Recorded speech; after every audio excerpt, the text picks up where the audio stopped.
Bonjour et bienvenue pour ce nouveau page à page consacré à la nouvelle série Lady Mechanika. Ça s'appelle The Devil in the Lake. C'est évidemment créé et co-scénarisé par Joey Benitez avec Marcia Chen et dessiné par Sia Hum. Et oui, deuxième dessinateur, une dessinatrice invitée sur Lady Mechanika pour cette adaptation, pour ce nouveau comics qui vient de sortir aux États-Unis et qui nous arrivera en 2025 chez Glénat Comics. Ce sera le tome 9 de Devil in the Lake, mini-série en 4 parties. Je vais vous montrer les 3 premiers épisodes qui sont déjà sortis. Et avant de rentrer dans le cœur du réacteur avec cette couverture magnifique, laissez-moi vous rappeler une chose, c'est que cette série a été financée avec succès sur Kickstarter, puisque Kickstarter, il y a eu 2 Kickstarter pour cette mini-série. Le premier Kickstarter avec les 2 premiers numéros, donc dans le même comics, on avait le 1 et le 2, c'est marqué là, et avec un deuxième Kickstarter avec les épisodes 3 et 4. Les 2 campagnes ont été des succès, plus de 100 000 $ pour chaque campagne, donc plus de 200 000 $ pour produire ce comics, ce qui fait que Joey Benitez peut vivre de sa création, il peut payer les coloristes, la dessinatrice, les variantes cover, l'impression. Et donc, il a pu livrer l'ensemble des clients qui ont commandé sur Kickstarter pour ces 2 campagnes. Et ensuite, il met évidemment ce comic sur le marché et ça sort chez Image Comics. Et ça, c'est toujours quelque chose de réjouissant de voir que ces séries sortent et fonctionnent. En plus, vous le savez, Joey Benitez publie Lady Mechanika dans différents pays. Ça sort en Allemagne, ça sort aux Pays-Bas, ça sort en Espagne. Et donc, cette série lui peut lui permettre de générer suffisamment de royalties pour ne proposer qu'une seule mini-série par an, donc de Devil in the Lake. Donc ça, ce sont les 2 couvertures, parce qu'il y avait genre 10 couvertures pour le premier Kickstarter. Je n'ai pas fait le deuxième Kickstarter parce que tout simplement ça coûte 100 $. Le fait de faire venir 2 couvertures, c'est des comics qui coûtent à peu près 20 $ pièce, quasiment, plus les frais de port, plus tout ça, plus la douane, c'est 100 balles. Donc moi j'avais fait le premier parce que j'ai pas pu résister.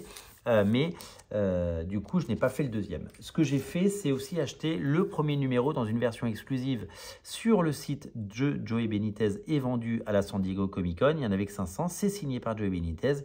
Couverture différente. Et là, il n'y a que le premier numéro. Donc, j'avais acheté ça à l'époque parce que je ne pouvais pas m'en passer et que j'adorais. Mais ce qui nous intéresse, nous, c'est cette mini-série. Le premier numéro, le voici, le voilà. Couverture de Joey Benitez, couverture de Sia Hum.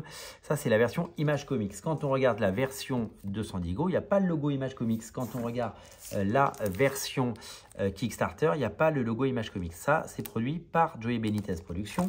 Ça aussi, c'est produit par Joey Benitez Productions. Et ensuite, ça sort chez Image Comics. Et là, ça coûte le prix normal de 3,99 €. Donc moi, j'ai pris les 2 couvertures parce que vous savez, j'adore Lady Mechanika, que j'ai une histoire avec Lady Mechanika, puisque c'est le dernier titre que j'ai proposé à Glénat Comics dans le cadre de ma mission avec eux il y a quelques années. Et que c'est un titre qui non seulement m'a permis d'avoir un véritable succès, parce que le premier tome de Lady Mechanika s'est vendu à 28 000 exemplaires en France, c'est d'arrêt, et qu'en cumulé, on est à plus de 100 000 exemplaires, ce qui est un formidable succès. C'est aussi ce qui m'a inspiré, vous le savez, le Panthéon, la BD sur laquelle je travaille et qui a été financée avec succès sur Ulule.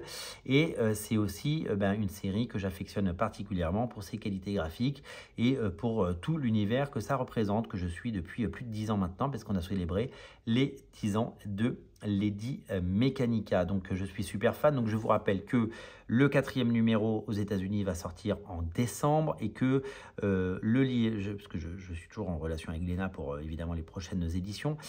Sachez que le prochain tome, donc le matériel sera livré en janvier pour traduction, etc. Et que a priori, on devrait être sur une sortie à la fin de l'été. Donc fin août, début septembre, le tome 9 de Lady Mechanika en France. C'est un scoop. Vous êtes les premiers à le découvrir. On va entrer dans le vif du sujet et dans ce premier numéro de Lady Mechanika, The Devil in the Lake. Comme vous le savez, la couverture là est signée par Joey Benitez et les intérieurs sont signés par Sia Hum. Sia Hum est une dessinatrice absolument talentueuse. Je vous invite à la suivre sur les réseaux sociaux, Instagram et autres. Son dessin est soigné. C'est la 2e fois qu'on a un dessinateur qui n'est pas Joey Benitez sur la série.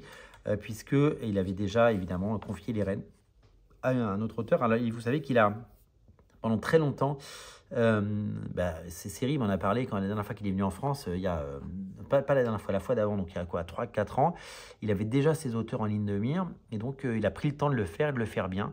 Regardez Lady Mechanika qui sort du train avec ses valises, c'est somptueux, graphiquement c'est parfait, et Sia-Hum, cette dessinatrice, eh bien, répond à toutes les attentes et coche toutes les cases, donc on ne sera pas déçu, même si c'est pas Benitez au dessin, on n'est pas lésé, parce que c'est tout simplement magnifiquement beau une nouvelle fois, et remarquablement bien produit. Sia-Hum, c'est une dessinatrice qui a beaucoup travaillé chez Aspen Comics sur sa propre série, une série qui s'appelle Lola Xoxo, XOXO, une série un peu façon Mad Max, fin des temps, dans un monde post-apocalyptique et désertique. Je crois qu'il y a 3 volumes qui sont sortis aux États-Unis. Vous savez qu'Aspen Comics n'édite plus grand-chose, mais il y a eu beaucoup de comics comme ça. Regardez cette page qui est absolument magnifique, c'est tout simplement superbe. Donc il y a eu beaucoup de comics qui sont sortis et beaucoup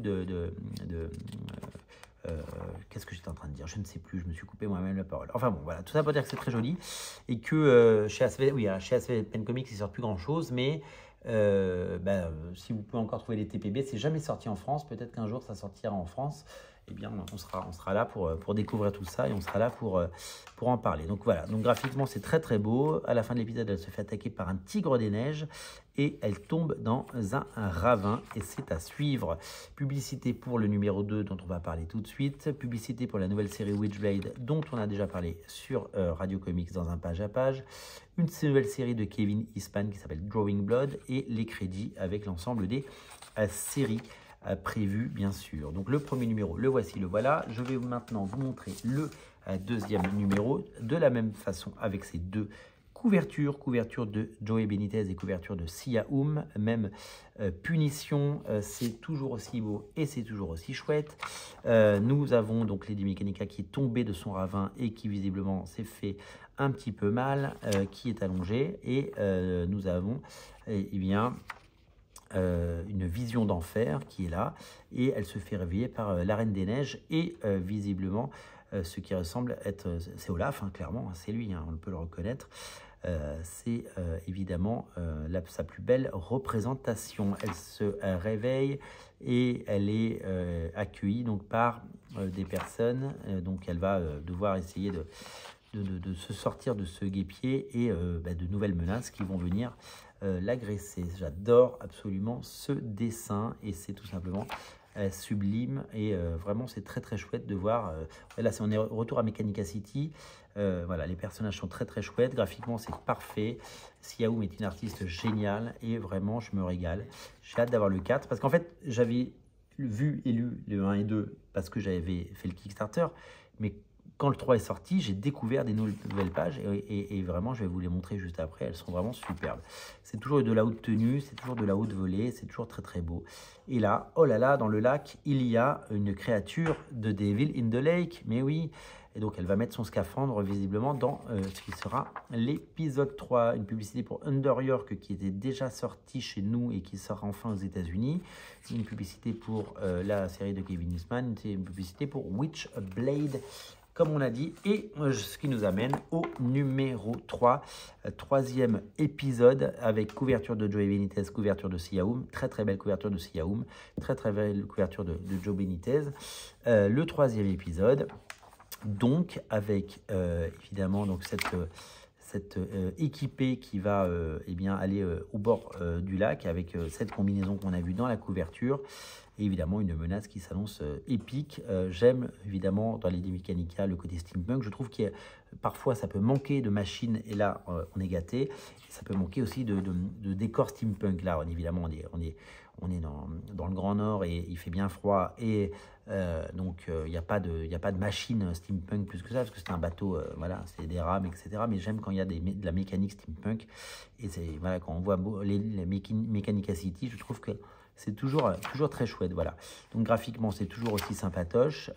Ils arrivent au point qu'il qu'il recherche. Elle met son scaphandre, elle descend dans les profondeurs et vous allez voir, elle n'est pas seule, elle va avoir l'œil qu'on a vu à la fin de l'épisode 2 et ça va très mal se passer puisqu'elle va être pourchassée par la bête, par le démon dans le lac. Regardez, c'est une sorte de dragon magnifique et là, le dragon magnifique fait sortir Lady Mechanika de l'eau et là, clac, la croque et nouveau cliffhanger.